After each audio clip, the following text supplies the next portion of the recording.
The movie Fargo has been recognized as one of the greatest films created by the Coen brothers, but I think that the movie is also a fascinating homage to the classic Psycho. Both movies are initiated by money. I'm buying this house for my baby's wedding present. $40,000 cash. Psycho, Marion is a thief, stealing $40,000 in the hopes of restarting her life with her lover Sam. In Fargo, Jerry also wants to get his life back on track, which he attempts to do by hiring a pair of kidnappers for the sum of $40,000.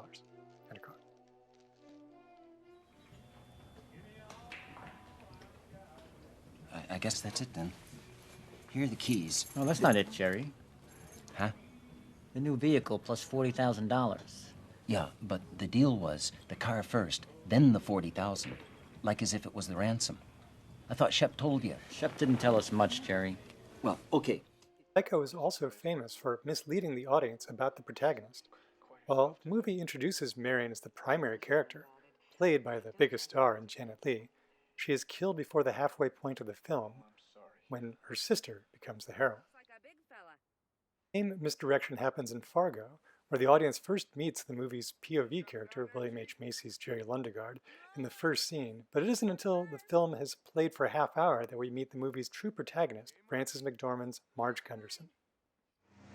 Arguably, the most famous scene in Psycho is the shower scene, where the character of Marion Crane is shockingly murdered.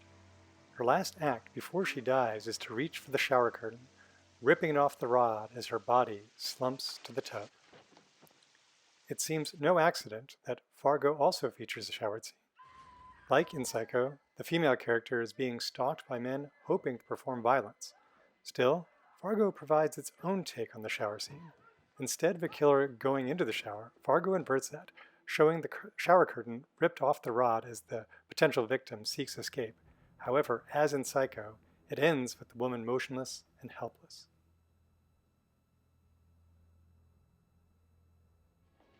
Another interesting bit of inversion revolves around the mother. In both Psycho and Fargo, the action is driven by the mother. In Psycho, the mother character is the villain, the killer, who is literally carried around the house by her child. In Fargo, it is the inverse. Marge, the mother-to-be, is the hero, the one trying to stop the violence, who must carry her child with her wherever she goes. In both films, the money that initiates the action is lost, and in both movies, it is lost to the elements. In Psycho, Norman Bates places the money, with all things connected to Marion, in her car and buries it in the swamp. In Fargo, Steve Buscemi's character of Carl attempts to hide the money in the snow so that he can cheat his partner, who has no idea how much money Jerry has demanded as a ransom. While he doesn't have a swamp, Carl buries the money in the hopes that he can recover it later. After Carl is killed by his partner, that money, like the money in Psycho, is forever lost, consumed by the snow and the unforgiving winter.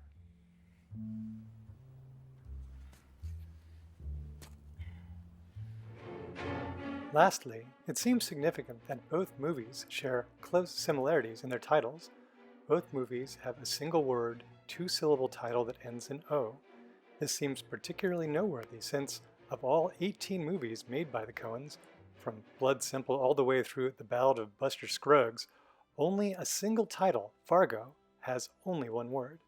This seems particularly significant since most of the action doesn't even take place in Fargo, but in Minneapolis and Brainerd. Just a coincidence? With great artists, such close symmetry can't be an accident.